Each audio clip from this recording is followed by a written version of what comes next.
When I first started following God, it was hard for me to accept certain things in His Word that I needed to apply to my life because I felt like the only reason I wanted to do it is because God said so. And even though that is the case, God spoke it, so we should follow that. But it wasn't until I actually developed a real relationship with Christ and began to actually experience and understand His love and His mercy and His grace over my life. And when I did that, that's when the decisions that I were making in my life, like leaving the LGBT community, that's when those decisions I was making, I made because I love God, not just because He said so, and I think it's hard for a lot of people who are trying to make a difference in their life in a certain area according to God's word, and they're like, hey, I want to make this decision, but I don't feel like it will make me happy.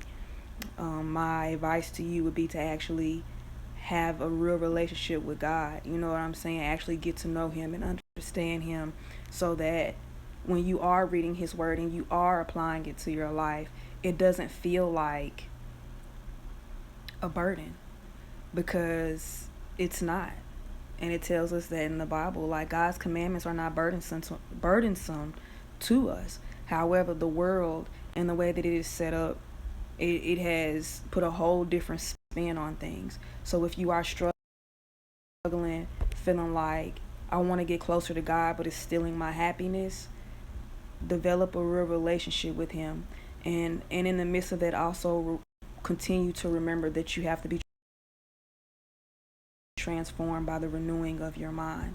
And so if you go into this relationship or trying to develop a relationship with God and you still have your old mindset, you're not being open minded and you're not being open hearted to what He's trying to explain to you or show you or say to you, then it's going to be hard for you to move forward.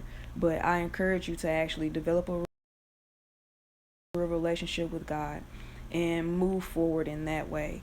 There are going to be some things that are going to be hard,